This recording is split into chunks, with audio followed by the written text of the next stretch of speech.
Good evening. Happy Saturday and welcome to All the Things. I'm Monique Dusan. And I'm Krista Bontrager, also known as Theology Mom. And this is the show where we discuss all the things related to God, the Bible, and real life. Yay! Yay. We did it. Happy Saturday to everyone. And want to say thank you to everyone helping us do the show tonight, especially the one and only Bob Bontrager. Oh boy, what a season we are in, and we are live. Want to invite you to join the conversation. The easiest place to do that is over on YouTube. You can join us there. We want to say hey to everyone. Our moderators tonight are Alicia Moss and Laura Hartley. Yay, and we see the family tuning in. Looks good. We also see them tuning in on Facebook. Facebook there. Yes. Hello. Hey, Joey. Yes. All right. So this is going to be your opportunity. This is the audience participation part of the show where you can share the show, like the show, comment on the show. All of these things help to push the show out, forces the bots to tell people about the show. Yes. Share the show with a friend. Share the show with an enemy. Yeah. You know, if you ever want to get somebody, share something they disagree with. That's right. Hey, you know, I'm just saying. Now, the show is brought to you by Family 210 Clothing, Theology Mom, and the Center for Biblical Unity. And I believe we have a shirt design this week. This is one Monique modeled in. There it is. Truth has no color. Yes, One of your favorite sayings. It is. It really is. The fact that, you know, objective truth is not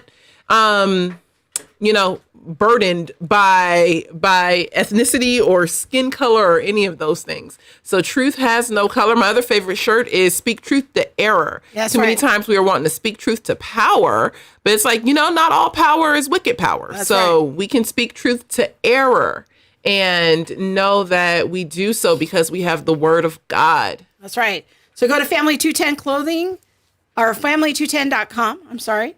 And $10 of every sale approximately goes to help support our family and support the ministry. And lots of designs for you to choose from there. All right. So what's been happening with you? Gosh, I have been writing, and as we have a ton of things coming up, which is awesome, but it's taken a lot of Very definitely a lot of busy work. fall schedule. Yeah. And you have a new blog post coming out on Monday. Yes, I do. I'm really excited about it. Thank you to just our lovely, amazing, awesome editor, Nina, who is able to edit and make sure that I don't sound crazy. But yeah, I'm excited about this blog coming out, looking at how do we have tough conversations about race justice How to and stay unity. in it. Yeah. So how do we do that? Watch for that on Monday. Make sure to share it and all that kind of thing. All right. So yeah, we have a busy fall Yeah, I was gonna say, speaking what's schedule. going on with you? Yeah, so much. Just really, I've been in the middle of doing this series on justice. We're writing a brand new talk for the UP conference. Yes, I'm writing 2 talks. Yeah. 3 talks actually for UP conference. So a lot of new content. Yeah. Lots of new content coming out. And you did the Allie Beth Stuckey show this week. Did Allie Beth Stuckey? Yes. And I appreciate her voice. And we had a really good conversation about reconciled and how does the church do reconciliation? What's the biblical way to do it? So fantastic of her to give you a chance to be on her platform, talk about the reconciled curriculum, helping us get that word out because the censorship from big tech that we have been facing has been formidable. So we need all of our people, our family members, you know, to be out there sharing and talking to people about what we're up to. Yeah. So super grateful for the opportunity. So while we're on the subject of the UP conference. Yes. UP conference. Let's watch a little video and then come back. And I want us to do a tease on what you and I are going to be talking about in our session. Sounds good. All right.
All right, so you and I are going to be doing on Friday, you and I are going to basically be doing the whole time, and it's going to be a few hours of walking people through a model that we have been developing on how to exegete your community.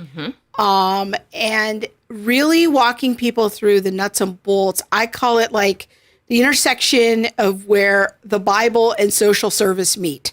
You know, I'm going to be bringing kind of the biblical principles of how do we help the poor and not harm them.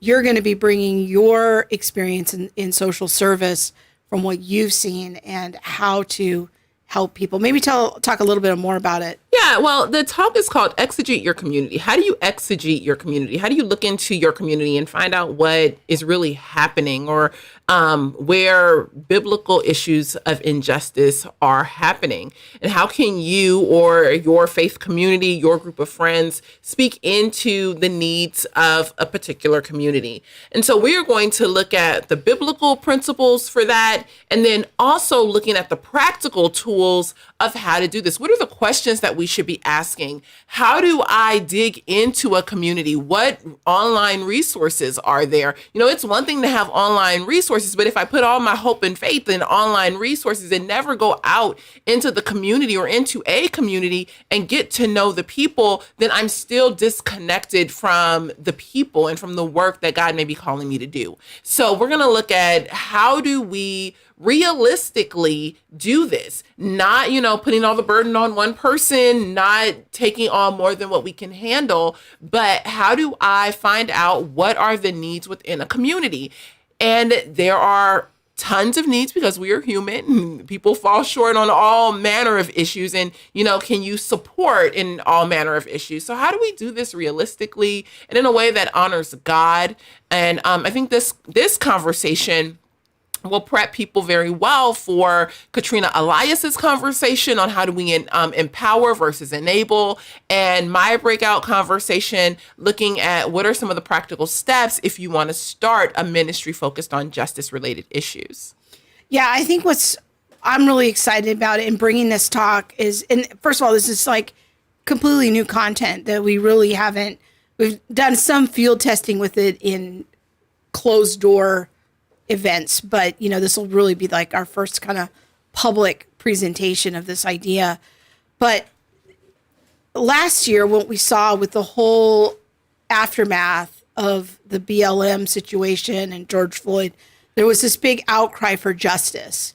But what you and I recognized very quickly is that many Christians, and in particular, many Christian pastors, had not been properly equipped on what does the Bible actually say about justice and how that works out, in the life of a local church. And so pastors were struggling. I want to be a stand for justice. I see that this is a biblical idea. I see that God has called us to be a stand for justice, but how do we do that? Yeah. And so this is really answering that big how do I question. Start another food pantry? Yeah. What do I do? Another backpack ministry. Yeah. And those are needed. Yeah. But there's also many other areas within communities that the church could speak into. And in my personal opinion, this is my personal opinion, should speak into. I think that we actually, and I might be crazy for believing this, but I do believe that we have the answer for what people need for life and godliness. We have strategically been given a way forward to live lives that are productive and that will help for familial growth. And so with that, I think that the church and Christians should be leading some of these conversations in communities that are really struggling, or in communities that may be affluent but are struggling in other ways and need extra support there too. We don't want to set up this dichotomy where it's like, only communities that struggle financially have issues. No, there are tons of things that can be spoken into and tons of issues in affluent communities as well. But how do I recognize those things? That's the question I'm going to be answering. Excellent. I'm looking forward to it. So go check out all the details, centerforbiblicalunity.com/up2021 and get signed up, make a watch party, invite your friends, or as you would say, invite your enemies. Yeah. I'm all for offending an enemy. That's wrong. Pray for my heart, y'all. All right. Tonight, we're going to be talking to our friend David Schmus and his ministry and his involvement at the Christian Educators Association International. What I love about David's ministry, David and I went to seminary together many way back. Many years ago. We were It's like the pacifier days. Yeah, way back. We were acquaintances in seminary and recently reconnected and looking forward to hearing about his ministry, but really helping to be coming alongside Christians who are working in public education. Mm-hmm. It's a tough field right now. A lot of changes are happening. We get a lot of letters from Christians working in the public school sector. What do I do? How do I deal with the equity trainings coming in? Oh, because they come in. Yeah. How can I'm being forced to sign an allyship statement or post one in my classroom. What do I do? So David is coming on to tell us about what they are up to. Yes. Now, a month ago, maybe a month and a half ago, he actually spoke to our Facebook educators group, and that was an awesome time. And then I just recently, last week, I think it was last week, maybe week before, recorded a talk or an interview for his conference that's coming up. So yeah, appreciate his work with educators. All right, let's bring David on. Hello, Monique. Hello there. So good to be with you. Good to be with you too. Thanks for joining us. Yeah. Now, go ahead. It was just so fun to meet you at the, what was that, what airport was that? We kind of had a little divine appointment. Where were we flying out of? I think we were in Nashville. Right? Yeah, I think we were at the Nashville airport, and you're wearing a mask, and I'm wearing a mask, and I'm thinking, like, I can only see you from this much up, and I'm like, boy, that looks like a guy I went to seminary with.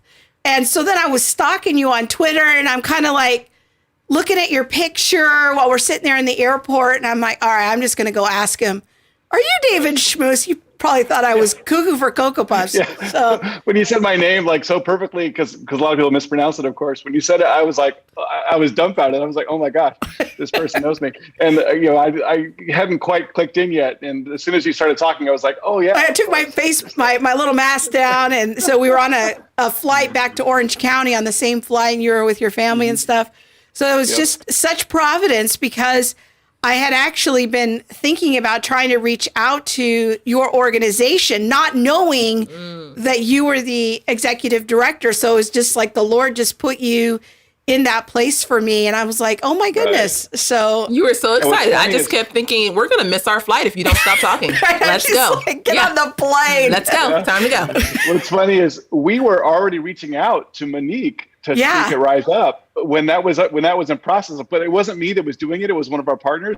And so it was just so funny. I knew that was going on, but I wasn't personally involved in it. So it's just so funny to have that little divine appointment come up. Yeah, it was so perfect. So maybe we should start off by talking about what's happening in public education and what you have been noticing in your conversations with teachers working in public schools, and kind of what are some of the shifts that you guys have seen in the last, let's say, 3 to 5 years that teachers are coming to you guys and saying, hey, we need some help and support? Sure. Well, we are a membership organization, and so we get calls primarily from our members, but also from other teachers that just need additional support as well. And, 3 to 5 years ago, I would say most of the calls that came in on a daily basis were really things that were specific to that teacher. Maybe they had a discipline issue that went a little awry and they needed some support. Maybe they were being accused of something. Maybe they had a question about how to handle an IEP or some kind of curriculum issue. Those kinds of questions. But in the last 3 to 5 years, that has dramatically shifted. And now I would say the vast majority of our calls are about 4 things. And almost there's so few calls that are not about these 4 things that it's kind of remarkable. 1 is the transgender issue, 2 is sex ed, 3 is CRT, and then 4 is COVID. And if you take those 4 things, that is almost all we do now in terms of fielding calls from our members. And so the schools are becoming, in many of those cases, a much more hostile place for Christians to thrive and teach in and survive. And so we are really working hard to equip our teachers with some tools and some methods and some, mindsets to how to not just survive but thrive in the public schools. Because I believe it can be done, and we're going to be talking about that as we go. But yeah, those issues are just becoming huge for us as Christian teachers in our public schools. Now, when we look at, all of the issues, I tend to say that teachers are definitely on the front lines of a lot of these conversations regarding DEI, CRT, and things like that. And DEI is diversity, equity, and inclusion. Thank you very much. Yeah. I talk about it so much. I just tend to think that, hey, everybody knows what CRT and DEI are. I can just name off any kind of letters, the NTR. I just made that up, y'all. It's not really a thing. Tell us a little bit more about your organization and what you do to actually come alongside and support teachers, because it's super important. Yeah. So what we do is we provide similar services to teachers that they're used to getting from their unions. And this is a very key thing because so many Christians belong to unions. It's, for many people, it's sort of like what you do when you become a teacher. You sign your contract and you join the union, right? And oftentimes they're told it's a requirement or they're pressured into it. But as of 2018, in a Supreme Court case called the Janus case, it is no longer required anywhere in the country to either join a union or give money to a union. And so, but teachers are oftentimes needing that kind of support. They need, liability insurance. They need support in case there's a job action against them. And so we provide those things for teachers from a biblical worldview for a much lower cost than the unions do. And we don't get involved in politics. So the great thing is that not only can teachers defund the left, right? Because so much of this money that they are paying in union dues, in some cases over $1,000 a year in union dues, so much of this money goes to support these programs like CRT and DEI, and the NEA just passed, the National Education Association, the largest teachers union, at their recent convention this summer, passed a resolution essentially authorizing teachers' union dues to pay for opposition research against any groups that oppose critical race theory. They specifically mentioned, for example, the Heritage Foundation by name. And so if you're a teacher in a public school and you're in a union, your money is funding opposition research against people who oppose CRT. Hopefully there weren't too many negatives in that statement for you to follow me. But nonetheless, so if you quit a union, then you deny those hundreds of dollars every year to fund those things. And you also get support from the biblical worldview for a fraction of the cost from what we do. And then the second thing we do, so that's kind of one thing we do. We're a professional association that's an alternative to unions. The other thing we do is we provide equipping and encouraging for teachers to walk out their calling as a public school educator, as a missionary in a mission field. I believe the public schools are the most strategic mission field in our nation, which is where a new generation's being raised. And as much as I love to see things like homeschooling and private schooling and even charter schooling come up, still about 85% of our students are being educated in public schools. So sorry, go ahead. So if we abandon the public schools, as some in the church are want to do, we will lose a generation of students. We may be already doing that, but nonetheless, there are hundreds of thousands, if not millions, of courageous Christians in our public schools who are working to stem the tide and be salt and light. And so we have various ministry initiatives we're doing to encourage and equip those teachers to walk out their faith legally. Wow.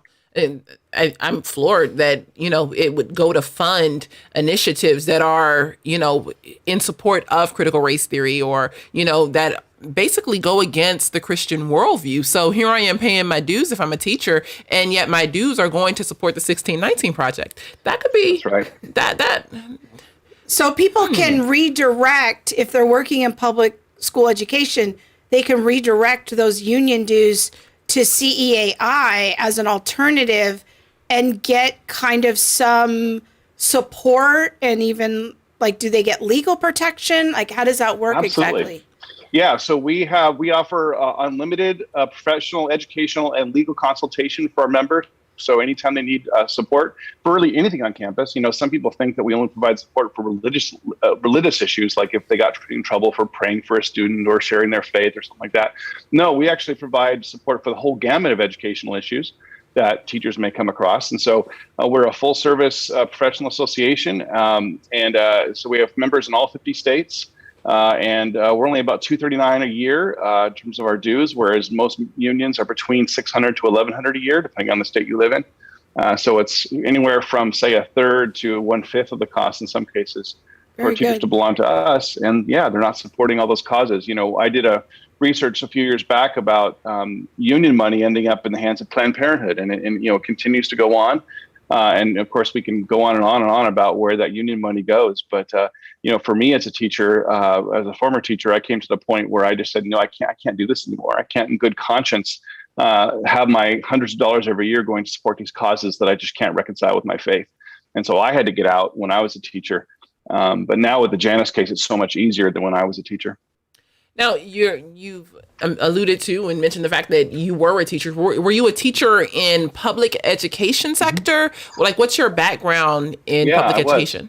I taught 15 years in a fairly large public high school in Southern California. I taught AP US History and Government. And for several of those years, I was a union member. As I said, I got to the point where I couldn't do it anymore, and I got out and I joined CEAI. While I was there, we had mentioned that Krista mentioned we went to seminary together. So I came out of seminary into the public schools. So I had a sort of a missional mindset, from the beginning, because, I had been preparing for ministry.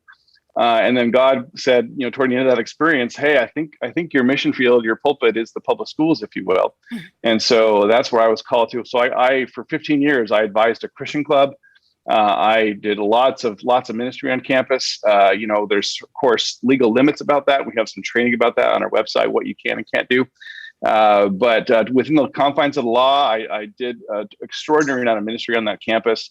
Had tremendous connection with students. And I just want to say that, many people are afraid of what happens in the public schools, but, they're largely made up of hurting, broken kids who need fathers and mothers who care about them. I mean, fathers and mothers in a spiritual sense, of course, that as teachers, we can go in there and be those mentors and encouragers that they so desperately need.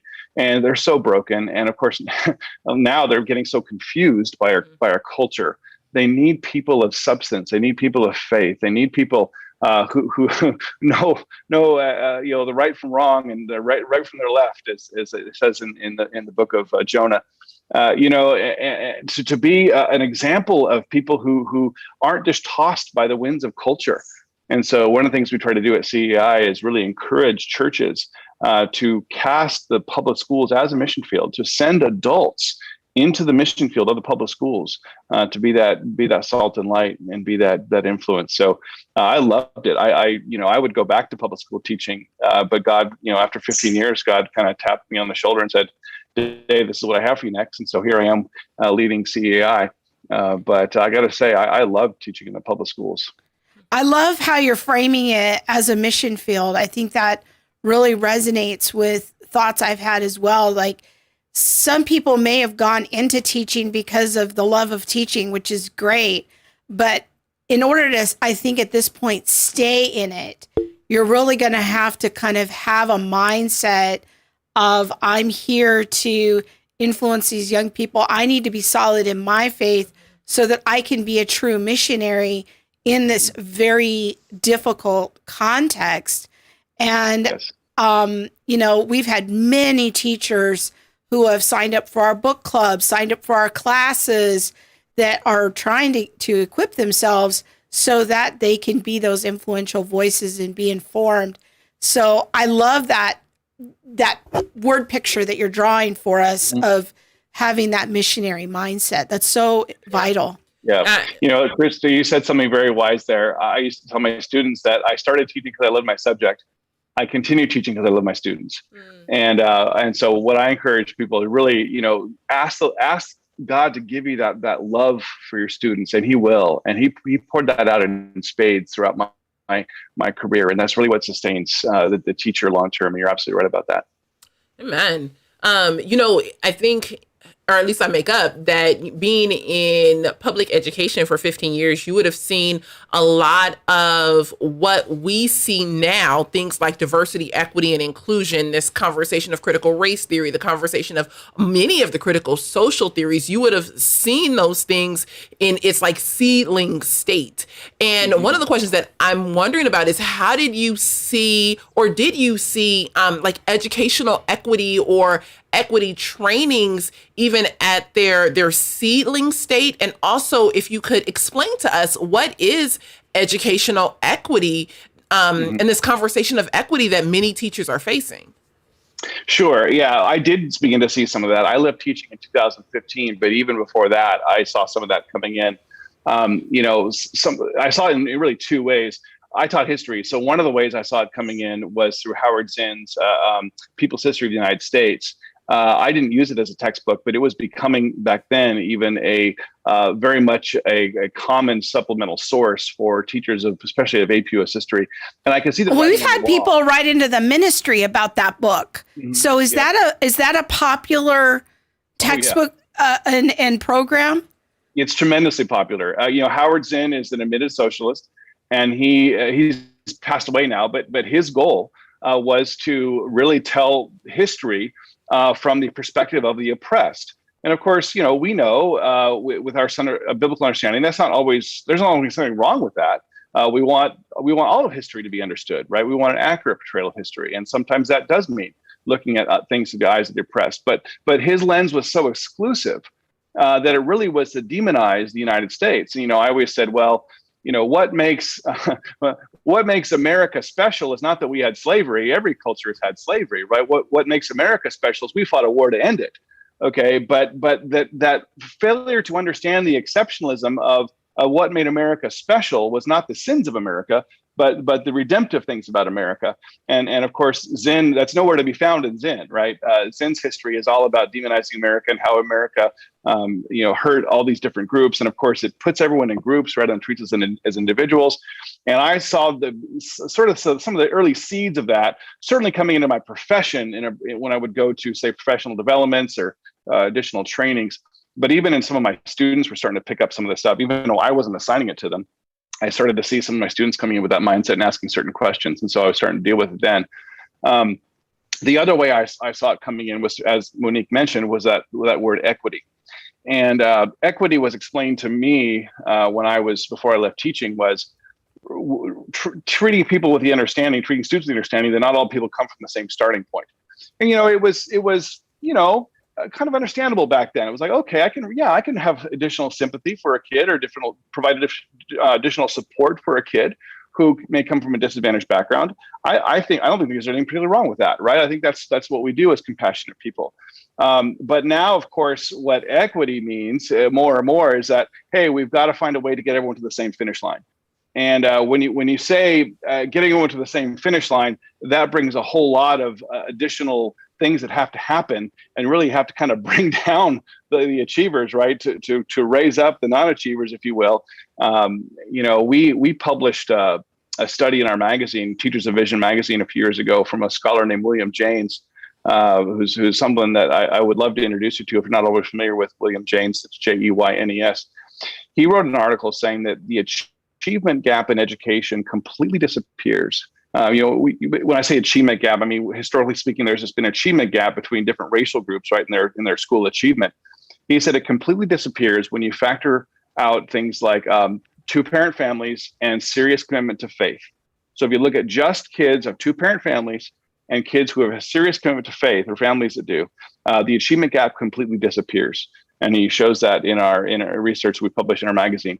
And so, wow, I'd love to spend more time talking about those kinds of things, right? Well, and I think that's really an important point. I want to make sure that it doesn't blow by people too quickly. We just recently did a training at a Christian school that is kind of trying to explain equity trainings in the educational context, and how do we think about this from a Christian point of view. And I think that what people need to understand is that how educational equity is often couched is strictly within the framework of race.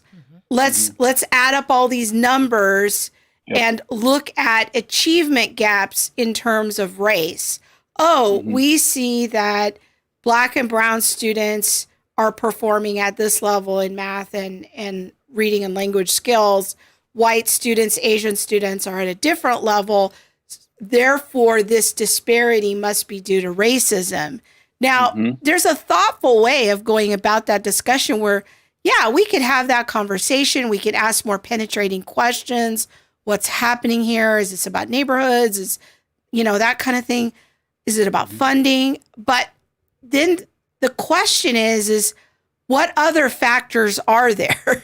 And that is the conversation that we think is not happening enough. Well, I think that it's because so many people now borrow from Kendi, and Kendi has moved into being the end all be all in this conversation. And according to Kendi, any inequity is an injustice. And so if there's an inequity in reading among Black and white or brown and white, then there must be an injustice. And that doesn't necessarily answer very important, necessary questions. We can't just look at the data and say, well, the data says there's an inequity, so the data means that there's an injustice. No, the data, it could be the data, but we need to go in and really do some research to understand the data in a deeper level.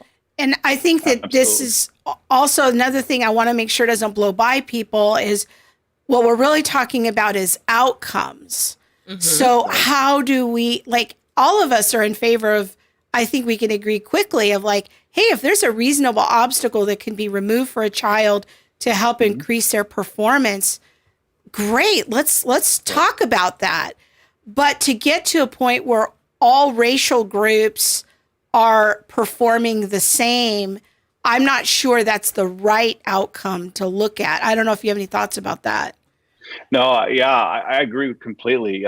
These are complex causal features, right? And race may play a role in some things, but that certainly isn't the be all end all. And I would argue, many times it's not even the number one explanatory factor. I think, as the data has shown, fatherlessness is a far bigger explanatory factor for outcomes than is race. And yet this modern CRT driven agenda says, no, it's all about race. Everything's about race. Every human interaction comes down to being fundamentally about race. And that's such a narrow way to look at things, and really going to sell our students short. But I also think that there's this misconception that we're being sold that even if everything were equal, we would get the same results student to student, that we would actually have these equal outcomes. And I just don't think so. I think that individuals are individuals, and I might just suck at science. And there's nothing that I can do about that because my brain just isn't wired that way. And so even with everything being equal, I don't know that we're going to get the same results. And people are complicated, and factors are complex into what goes into making a successful student. There's a great comment on YouTube, says people in general minimize complex systems into a single factor. In this case, we're talking about race. No nuance. Complex systems are complex because they are dependent on many factors simultaneously. I would also add to that, people are complex. People are not mathematical formulas where you do these steps and then out comes a successful student. It's way more complicated than that. Yeah. And I would even argue that sometimes our definition of success is going to vary tremendously, right? Yes. With the way that education's going, I don't really want my kids to go to an Ivy League school, honestly. I don't think they're getting a good education there. And as we've seen, people have pointed out that, hey, especially for young men, many of them are much better served by going into trades, right? And they have much more successful lives, defined in certain ways. Yeah. But some people say, well, wait, having a family that loves me, that's together, that's intimate, is a huge definition of success that sometimes runs counter to the way others define success. So even the very definition of how we compare, I think, often breaks down in many ways. That's so good. And my views on that have changed remarkably in the last 2 years. I've always been go to college so you can better your life. And there is some data to say that, especially if you have a college degree when you're in about your mid 30s. That can really push up your income level, and that's really when the college education might pay off. But there's also trade-offs to that, and sometimes trade school might be a better option, and there's other factors to consider. That's for sure. As you're thinking about reaching Christians who work in public education, I know that I realized recently, David, there's a whole genre of videos on YouTube of teachers talking about why they quit. And there's a ton of these videos where they're saying, I left and here's why. And we get a lot of, I'm just going to be honest, like we get a lot of mail at the ministry from former public school educators who are like, I couldn't take it anymore. And they've left. Yes. Do you have a sense as to, where Christians are at? How many are still left in public education? We're seeing some viral videos recently of like socialists coming into public school education with intention to radicalize or indoctrinate students. So I'm wondering, what, if you have any sense of how many Christians are left in the profession? Well, this data is a few years old, so it may not capture what you're talking about there. But George Barna said a few years back that half of all public school teachers go to church at least once a month, or it was just short of half. It was 48, 49%, something like that. And now, going to church once a month may not sound all that exciting for some of us, but nonetheless, that suggests there's maybe not a very deep, but a very broad application of Christians in the public schools. And in terms of are they leaving in droves right now? We're seeing some evidence that some are leaving. We get calls in from our members, and some of them face some of these issues, and they say, I'm a year away from retirement. I'm 2 years away from retirement. Maybe it's time for me to hang it up. And we are seeing some of that. I don't have any good raw data in terms of how broad that is, but to me that's a shame. I don't know what it is about me and this issue. We talk about our soldiers, and we say, wow, soldiers are trained to run to the bullets rather than run away from them. And not that I'm looking for trouble, but man, as a public school teacher, that's where I wanted to be. I wanted to be in a place where kids' minds were getting twisted so I could help untwist them, right? And I could be the opposite influence. And so we are looking to raise up men and women of character, of godliness, of people who are led by the Spirit, who are trained in biblical worldview, to go into the schools and to say, hey, look, we can be a tremendous influence. I mean, these schools often are forced to implement these programs, but they're doing it half-heartedly because they kind of know in their gut that there's something deeply wrong with it. And so often if you're a teacher in a classroom and you just simply, kind of lay that curriculum aside, just kind of don't get to it, kind of along the idea of that the state makes me do lots of things, right? I can't get to them all. And so maybe that's one we just don't get to this year. Or we put our own spin on it, or we bring in outside sources as our academic freedom allows us to do. And so, there are just so many teachers who are standing in the gap for kids in our public schools. Man, it breaks my heart to think that they are leaving over these issues. I would hope that this would raise up kind of a cry in the hearts of our nation to say, no, I'm going to go into the public schools because of this. I'm going to see this as my mission field. We think about people in the Bible like Daniel and Esther, who were placed in their positions for such a time as this, right? Who were government officials in secular or pagan systems, and probably had to do things that they weren't real happy about doing in many cases. But God used them in key moments to shift the culture of the entire nation. And I just think, man, there's an army of public school teachers in our schools that are just kind of waiting to get woken up. In fact, one of the ministry initiatives we're doing right now is called Awake. A little bit contrast to Woke, but that's not really the point of it. The point of it is we're waking up teachers to their calling as missionaries, to see who God really is and who they really are, their authority in Christ. And then what really their mission is to be ambassadors according to 2 Corinthians 5. And so we are seeing a tremendous response from these Awake days we're doing around the country. And we're kind of trying to raise up that army. When I went into this ministry back in 2015, I was asking the Lord, because I was like, Lord, I love teaching. I'm having a tremendous amount of impact, I feel, in my school. Why would I leave that to go do this ministry with Christian Educators Association? I felt the Lord said to me, and it wasn't an audible voice, but it was something I very strongly felt in my spirit. He said, Dave, my army is already in the schools. Your job is to wake them up. And I think that's what we've got to do. This half of all public school teachers who have a bit of Christian identity need to be woken up to realize this is a sacred and holy calling. And if they don't wake up, I think we are in deep trouble. Well, I'm feeling inspired. Yes. You know what? Yes. If you never been to Black church, I'm gonna go ahead and fan you, because that's what we do. That word is fire. Yes. That is so inspiring, because I'm just going to be honest. Like, I have felt so discouraged in all the letters that we've gotten over the last year and a half from people working in public education. I'm like, I don't know what to tell you. I got nothing. I don't know what to say. And now I feel like, now I have some words. Like, David's inspiring me. Like, here's a vision, here's a framework, here's how we can talk about it. And like, I just learned a ton. Like, we're gonna have to make that a clip. Like, that's good. That was good and very, very helpful. And I don't also want to treat it lightly. There will be casualties, right? I'm thinking about Peter Vlaming. This wasn't about CRT, but it's about the transgender issue. Peter Vlaming in a Virginia school a few years ago, who was fired because he used the wrong pronoun, right? And he's still fired.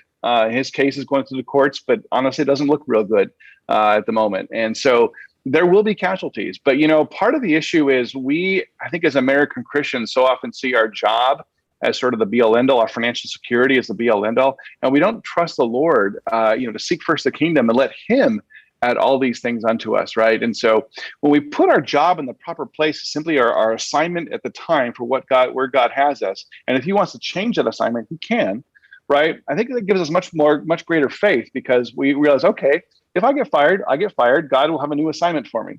But he promises that if I seek first his kingdom, that he will add the other stuff. He'll take care of me, like the lilies in the field and the birds of the air. Right. And so part of it is sort of increasing our level of faith to say, hey, okay, if I lose my job, that's okay, because God is bigger than that.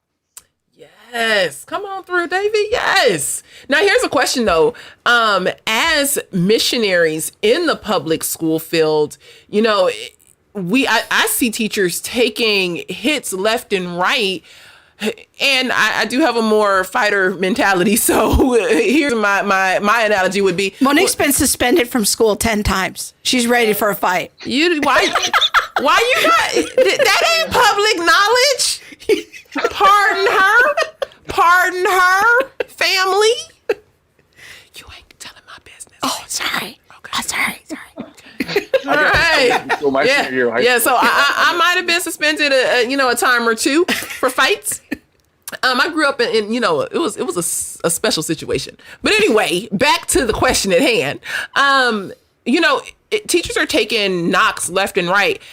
What is your advice, or do you see any way for a teacher to swing back on some of these, like equity trainings, some of the push for transgenderism, and like even things like child studies and how that's creeping in and saying, well, you can't tell a parent this, how can a teacher push back some of these things? And even if it's not like a firm right hook, like how do I at least hold things at bay in my classroom for a little while?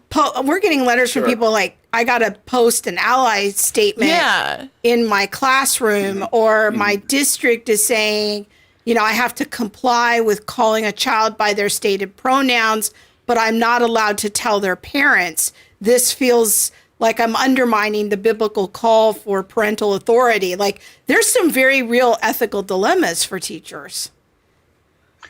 Yes, there are. And I would say there are certain biblical lines there that some teachers, I think appropriately, will not be able to cross. This has come up a lot for us in the transgender issue. And, I've sometimes told teachers, look, on the name issue, a lot of Christian teachers say, okay, I can call a kid by whatever name he wants to call. That's sort of, they've always had nicknames, they've always done that kind of thing. Or maybe I use last names in my classroom instead of first names. Or, the pronoun issue is a little more dicey. But some teachers find ways to say, well, maybe I won't use pronouns, or maybe I'm okay with the pronoun thing because I know, who this kid is, and I want to continue to have an audience with this kid. But when it comes down to things like allowing opposite biological sex kids into a locker room or an overnight field trip or things like that, I would think that there are certain places that Christian teachers have to draw the line and say, I'm not going to do this. And there is a broad power or a right to have a religious accommodation for teachers. So if they get put in a situation, whether it be with a transgender issue, whether it be with CRT, where they feel like I can't in good faith do this job you're asking me to do as a Christian, they can ask for religious accommodation. And then if the district can accommodate them, then they are required to do so. However, sometimes the school can't accommodate them, or sometimes the school's accommodation is, like, for example, say with sex ed, the accommodation often is, okay, well, we'll bring in Planned Parenthood into your class to teach these students. Well, that's quite a devil's dilemma, right? I mean, I either teach the curriculum myself, or I allow Planned Parenthood to teach my kids. Well, I couldn't, as in good conscience, allow Planned Parenthood in my classroom. So, I would say, well, I'm going to teach it then. I'll put my own spin on it best I can, and kind of muddle my way through it. And we'll, emphasize things I can agree with and de-emphasize things I don't, and we'll do the best I can. But, it is a very, very challenging environment for teachers right now. And so so many of those things are individualized. That's why we have our unlimited educational and legal consultations. So teachers can kind of call us, we can work with them and under their state laws and their district policies and find out what's possible for them to do. Oh, that's awesome. So people can actually call you and ask for individual help, and then you can kind of help them gather some data and figure out what they can do. That's fantastic. Right. Yeah. So if they're being asked to put something on their wall or to sign something, they can certainly call us. We can help them navigate those issues. Push comes to shove, a school board has the right to determine the curriculum in their school. But what I'm encouraged by is seeing teachers like Tanner Cross in Virginia, who on his own time, and he, it wasn't regarding to a specific student in this class. He, on his own time, as a private citizen, went to the school board, made a speech about how he, couldn't support this policy to, allow kids to choose their own gender, and he was put on suspension by his school. But the initial court rulings have been in his favor because it was his free speech rights, and he was on his own time. It wasn't because there was an actual kid in his class who wanted to be called by a certain name or pronoun, and he was refusing. So it wasn't about a school issue. It was about a public policy issue, and he was simply voicing his opinion. And so I hope and suspect he will continue to win those legal cases and preserve the free speech rights of teachers on their own time to express their own opinions about these issues. But the hard part is that schools and school districts and state governments have the right to direct curriculum. And unlike at the university level, there was a case out of Ohio recently. The name is escaping me right now, but there was a case of a professor, Shawnee State was the name of the school, professor who wouldn't accommodate a student's transgender requests. And he filed a lawsuit, and he actually has won that lawsuit, and it's still going on, of course. But and his victory came because higher ed professors, teachers in higher ed, if you will, professors, are generally recognized as having much more academic freedom, much greater free speech rights than K-12 teachers. For K-12 teachers, those rights are much more limited because you're dealing with minors, with people who are under 18. And so the courts have generally not recognized the free speech rights of K-12 teachers in their classes. But, obviously now we're seeing we can use that for our advantage as well, right? Because now we're seeing some of these woke K-12 teachers who are getting recorded, right? And they're being fired because they're trying to bring this woke curriculum, this ideology into their classes. So that can cut both ways.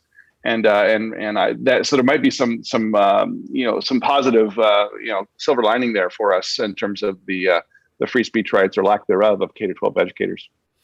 Are you going to ask a question? Maybe, but go ahead. Then go to a comment. Is that okay? Yeah, go ahead. Did you want to follow up to what David said? Go ahead. Okay. Sorry. All right, we're going to go to a comment over on Facebook that I thought was very interesting. someone named Lincoln Lee. He says, "Hey, Shrek, the Shrek guy is his little picture. I love that." So he says, "I'm currently retired, May 2020. Initially, DEI, diversity, equity, inclusion, started out well. However, I've noted that as time went by, it became more infused with critical race theory. So there could be schools that have not yet infused with critical race theory and DEI.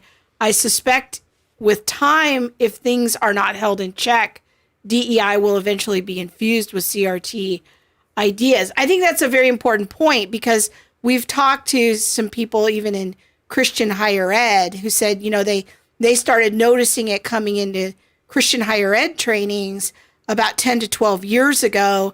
And in the beginning, it was like, okay, I could kind of see this. I could see how this is sort of helpful.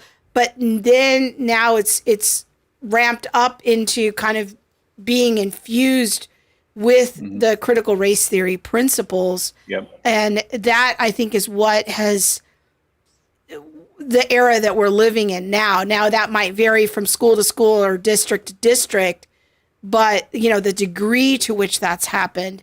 But this is what the future is. This is what's coming. Especially like when I look at it and I see the narrative tenets, or I'm looking at DEI and intersectionality. I think that it is definitely, I honestly believe that diversity, equity, and inclusion trainings are meant to hold those tenets or principles of critical race theory. And I think that people do it very slowly. They onboard people slowly. But I don't think that they were ever meant to be separated. Yeah. So what? Yeah, go ahead. If you wanted to follow up on that. Yeah, I would just agree with Lincoln 100% that people say, "Oh, CRT isn't being taught at the K-12 level." That's sort of some of the mantra we're getting. Well, the concepts of CRT are certainly being taught through diversity, equity, and inclusion trainings. They're just not labeled as such. And so now that can vary, of course, by state and by district. And one thing that we haven't gotten to yet that I would really love to kind of jump on here is we really need groups who will create DEI trainings that are, and I think it's possible to do this in a way that aligns with the biblical worldview. I was on a call the other day with Carol Swain, and she is launching a training initiative for K-12 schools for DEI training that would be biblically consistent.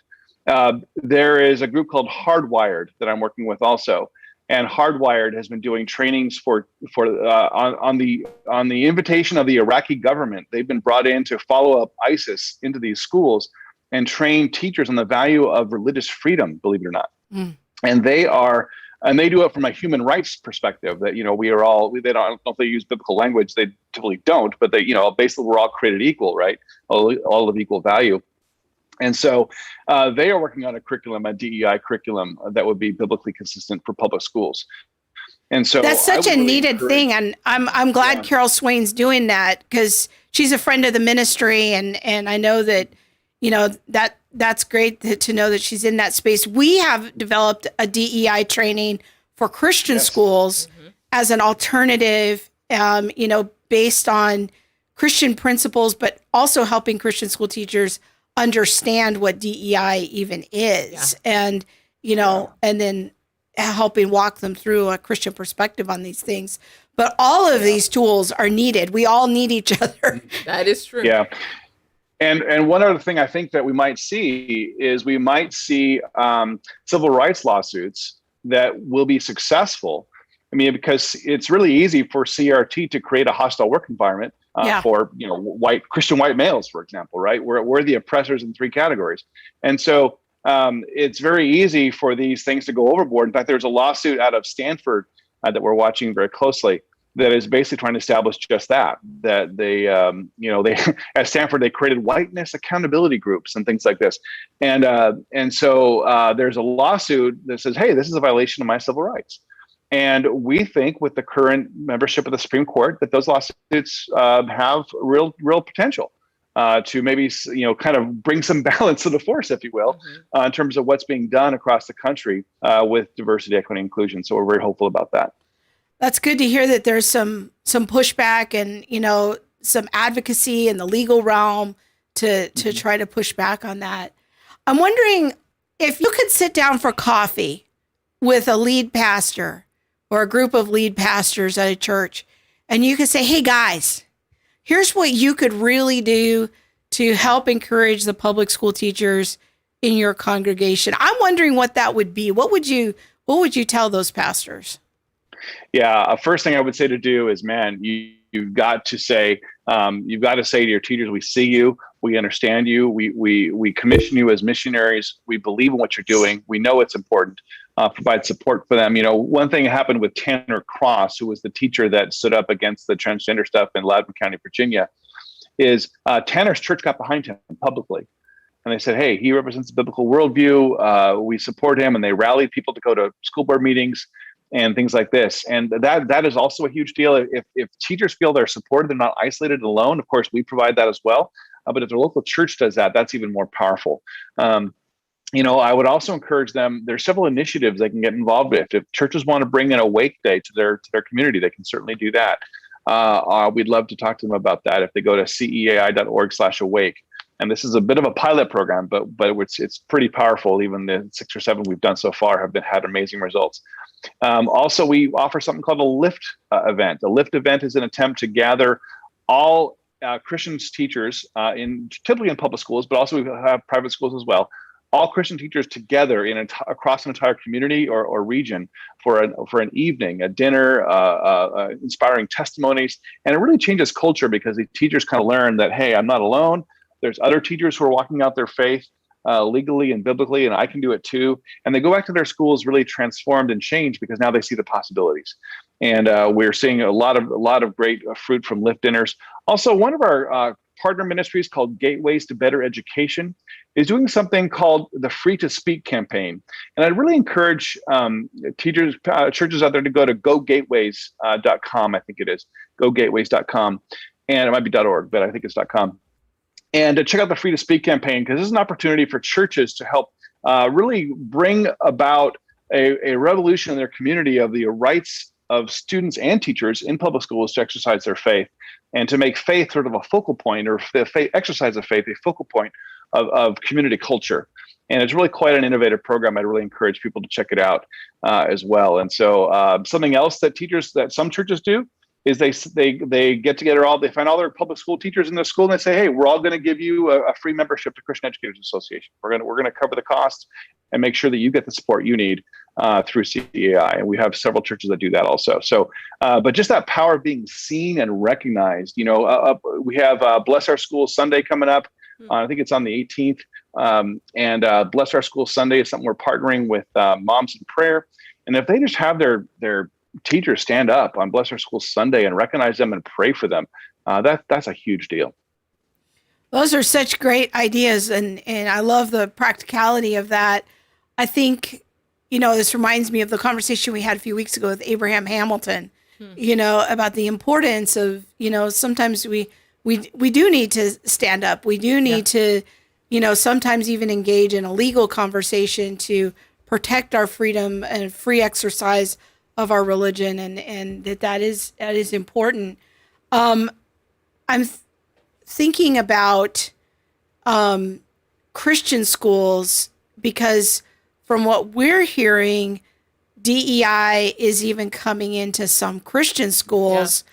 Yeah. And do you ever work with teachers who are in Christian school contexts, or is this are you guys exclusively for public school?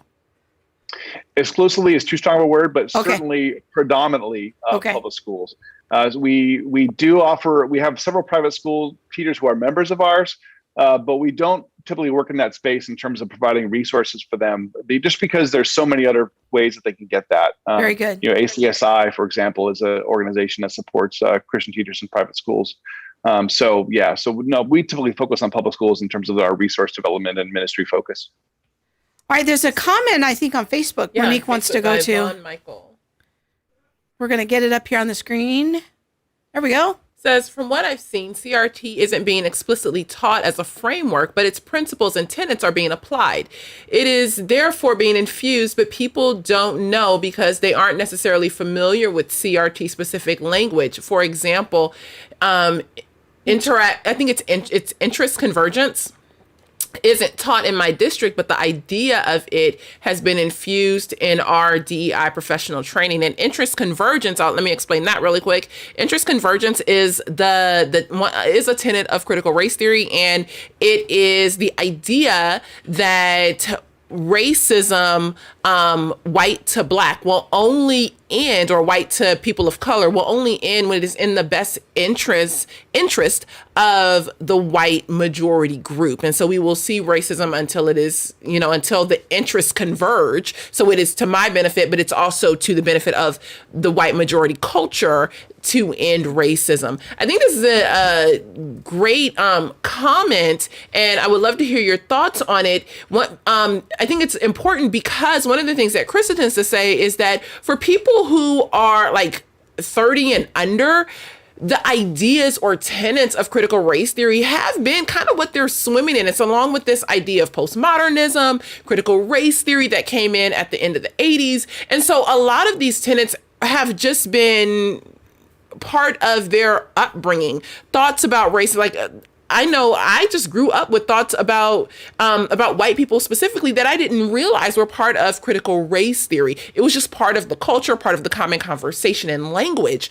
And so I think what Von Michael is saying is really important. It's like they aren't necessarily familiar with the CRT language, but it's just part of the common vernacular now. Well, it's also, I think, part of the education, like, of teaching teachers, because they call it other things, cultural competency, and they have other terms for it that often sound nice, but what you don't realize is the framework of critical theory that is lying underneath it. Yes, and I think to Von's point, it's that, or I don't mind, maybe my point that I'm implanting on Von's point, is that it's been around for a while and people have kind of just grown up with this thought process, or the teachers that have been sent into the workforce have been educated to this specific bend. I don't know. I'm wondering, like, is that what you're seeing too, is that when teachers go through their programs and their academic programs, that this is just built into that, and it's become more and more that way in the last maybe 5 to 10 years. Oh, absolutely. I don't know that, at least in most states, you could get through a teacher credentialing program anymore without some kind of diversity class, essentially, right? And again, all that's not bad if it's on the basis of, hey, understanding people, different backgrounds, where they come from, what their experiences are, all that's good and well. But what we're seeing so much, it's funny that in the 80s and 90s, we were so focused on stereotypes, right? And let's kill the stereotypes, and let's treat people as they don't have to be stereotyped by their sex or their race or their religion or whatever it may be. And now we're seeing with both the transgender issue and CRT, it's built on stereotypes, right? It stereotypes everyone in the groups and says, oh, if you're part of this group, then you're this way. Or you think this way, or you have these assumptions, And if you deny it, that's just evidence that you really are that way, right? Right. There's no arguing with their logic. And so it just cracks me up in a tragic way that now everything's all about stereotypes, but they won't use that language, of course. But I think that's one way we can push back against this kind of thinking, to say, oh, so you're stereotyping me. Oh, you're stereotyping them. Oh, we can kind of respond to some of these trainings in that way. I think we might see some pushback. And I'd also say, we've advised some of our principals or some of our teachers to go to their principals and saying, hey, I'm concerned some of this material that is in these DEI trainings might open you up to a lawsuit, a discrimination lawsuit for creating a hostile work environment. Just a little heads up. I wouldn't want you to go through that and get sued, and kind of, be an ally, if you will, of the school board and the principal, and say, I think this might open you guys up to lawsuits, and you might want to think about that. And based on the sort of the stereotyping idea and creating hostile work environment. So I think there are these sort of subtle ways and not so subtle ways of attacking this stuff, but we don't have to sit there and take it and stand for it. So. Very good. All right. I just want to highlight Von Michael, because he put up there and said, I feel honored that Monique stole my point and projected hers. Why are you coming for me, fam? Why? Why we got to be like that? Sorry about that. All right. Well, as we wrap things up, David, maybe you can tell us about your upcoming conference. And I also want to mention for anyone watching, we have a private Facebook group for Christians who are working in Christian higher ed, Christian education or in public education. And if you're being impacted by DEI trainings and critical race theory, you can go get support in our group. We had a webinar a couple months ago with David. He came and gave some great information. Hopefully we can get him back again and do another webinar for our group. But go join our Facebook group. You can just go to our Center for Biblical Unity Facebook page and click on groups and see that there one of our moderators, Lauren, is on the stream tonight and watching this. So maybe David. Oh, we love Lauren. Yeah. Yes. So David, maybe talk to us about your upcoming conference and how that's a resource for our teachers. Sure, be happy to. Yeah, if you go to riseupchristianeducators.com, that's riseupchristianeducators.com, you learn all about it there. We are very excited this year to be welcoming not only Monique, of course, a very, very important guest of our conference, but we're also welcoming Francis Chan as our keynote speaker on Friday night, which is October 22nd. And then we also have Alistair Begg and Greg Kokel of Stand to Reason, and many others, Sally Burke of Moms in Prayer, many other presenters joining us. This is our third year of doing Rise Up. And this is for both public and private school teachers, Christian teachers. And it's designed to help you rise up out of fear into faith, equip you, challenge your mindset, give you new methods to teach biblically, to teach from a biblical worldview, whether you're in public or private school. And we've seen tremendous response. Again, our third year doing this, thousands of teachers have come together. And the best part is Rise Up is completely free. So it runs 5 days from October 21st to 26th. The live sessions are the Friday night and Saturday, the 22nd, 23rd. And then the on-demand sessions are also that time. It only costs if you want to get the all access pass, which means after the 5 days, you want continued access to the content. You buy a very inexpensive all access pass. And it's a little cheaper if you buy it when you sign up than it would be later.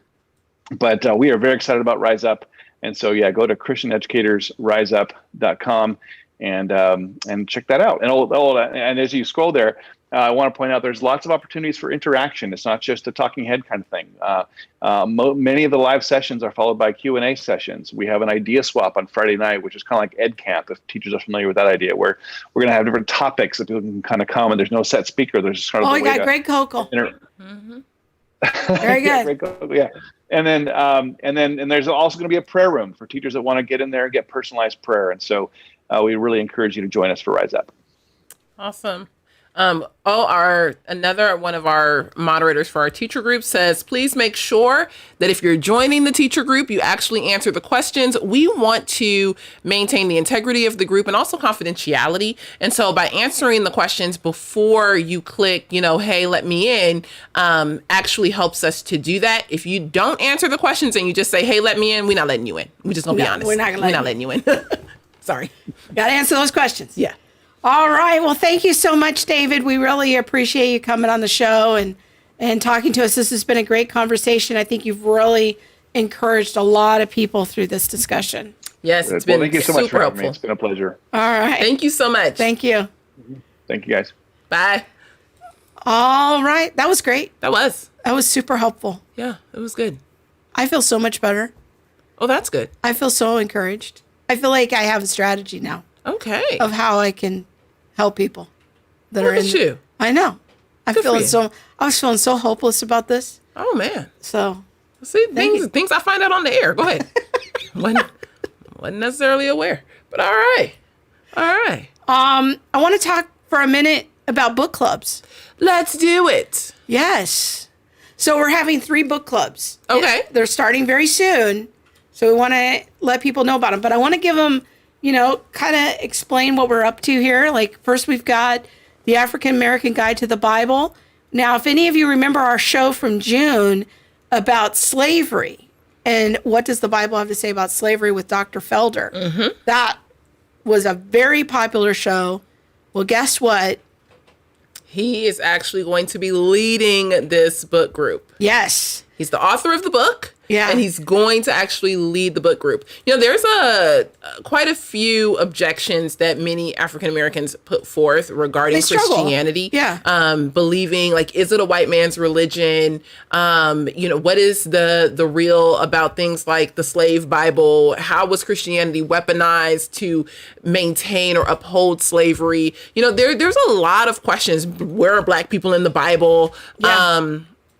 And so this book really answers those questions. It gets down to the root of it all. And, you know, Dr. Felder, I feel like he doesn't, you know, he's not very reserved. He's like, hey, I'm going to go ahead and let you know. Let's go ahead and put this out there. So if people have African Americans in their friend group, in their family, if you have interracial children, or maybe you're teaching in a context where you have kids that are coming from this ethnic background, or maybe you just want to empower yourself and know. I think it's important to know, even if none of those things are true, like in your current, you know, context, it's important just to know what other brothers and sisters in Christ have experienced and or might be struggling with. Yeah, and what they might be struggling with. It's really important to know how to, you know, one, rally around the body, but then two, understand what are some of the other things that are happening in the body that might be outside of your, you know, your necessary circle. Yeah. And being ready to give an answer for the hope that is in us and that sort of a thing. So if we really want to be equipped to share our faith, this is an amazing and unique opportunity with Dr. Felder. Now, we're also doing a virtual small group on your curriculum. Reconciled. So people can do that. So I want to let people know, you know, maybe you've been thinking, I'd really love to do a small group on lead a small group. Lead a small group, but I feel nervous. This is a great way to work through your nervousness and get past those obstacles by going through it first with someone else and with another group. So I want to encourage you. That would be a wonderful opportunity.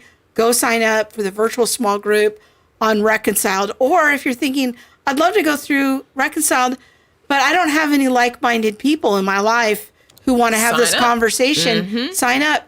If you're feeling lonely, if you're feeling like, I don't know anybody who even wants to talk, make a friend, sign up. Yeah, sign up. I think, this group is going to be led by Arnold Huntley. He is a director at the Colson Center, one of the chapter directors for the Colson Center, and just very like-minded, has such a good approach to conversations. And I think that this will be an awesome opportunity for people to dig into the Reconciled curriculum. Yeah, in a very safe way, and, you know, just to ask questions and really walk through the content with some other people. Now, our third group is going to be Thaddeus Williams' book, where your story is featured. And my arms are on the cover. And your arms are on the cover. Yes. You never miss an opportunity to I never do. Confronting injustice without compromising truth. We ran the book group for that at the first of the year, sold out. So this is an opportunity. This is a great book to read through and recommend to friends who are kind of on the bubble of the social justice conversation. If you want to get really equipped in how to talk to those people, kind of rope them back into historic Christianity, this is a great book to do that. Yeah, I think Thaddeus just really breaks down the distinction between what he calls social justice A and social justice B, what I would say biblical justice versus social justice. He breaks that down very well, and then allows us to read into, you know, hey, how do I do biblical justice? How do I do this, what he would say social justice A, without losing the truth of scripture? And so, yes, we have a call in scripture to do justice. It's not a suggestion. And so how do we do justice and, you know, stand for the truth of scripture? Confronting Injustice is the book for that job. It's led by my cousin, Edwin Ramirez. We love Edwin. We were on Edwin's podcast earlier this week. That was this week. Yeah, it was all the way back on Monday or Tuesday or something. Yeah. I don't know what day it was. But yeah, so go to centerforbiblicalunity.com/book clubs and register there. You can find out all the information, all the dates, the leaders. So go join Edwin's group, Arnold Huntley, or Dr. Harold Felder. Yes. Who's also on our academic advisory council. Yes, he is. So Lauren says on YouTube, totally agree. Going through Reconciled right now. She's in our current virtual small group for Reconciled, praying about who to go through it again with, maybe other Christian educators at my school as a way to get grounded in Scripture. I love that vision. So there is a lot of opportunity that we provide, family, to help you feel connected and to be educated. Yes. Like, we can't as Christians have this, and I'm not saying you do, but there are some of us who, get caught off guard. Oh, I was caught off guard by that. Oh, I didn't see that coming. Oh, that completely caught me off guard. Y'all, we can't keep getting caught off guard. We need to understand what's happening and how to have these conversations from an educated perspective. I think this is one of the first times where we're not doing a first source book in critical race theory or one of the social theories. But don't be surprised, people, because we will come with the first sources as well. We might get some James Cone in there because we don't want you to be caught off guard. We want you to be educated and equipped to have these conversations intelligently to be able to defend the faith once for all given to the saints. If you're a pastor, small group leader, this is vital training. And for you, it's just a wonderful opportunity to get together with like-minded Christians in a safe environment and be able to discuss these issues. I think that's important too, safe. Like, we not having all that, like, you not coming at me no kind of crazy way and you don't get to come at nobody else crazy. Like, no, we really seek to live out Ephesians 4 and how do we live with one another. We're doing it in the context of a book group and still exercising the gifts of the Spirit or in the fruits of the Spirit and Ephesians 4 all the way through. Very good. Well, that's it for this week. Thanks for watching. Please share the show with a friend. Yes, share it. Yes, please share it with an educator who maybe needs some encouragement. Share this resource with your pastor and encourage them of how they can encourage the Christians working in public ed in their congregations. So thank you so much for watching, and good night and God bless. Have a good one.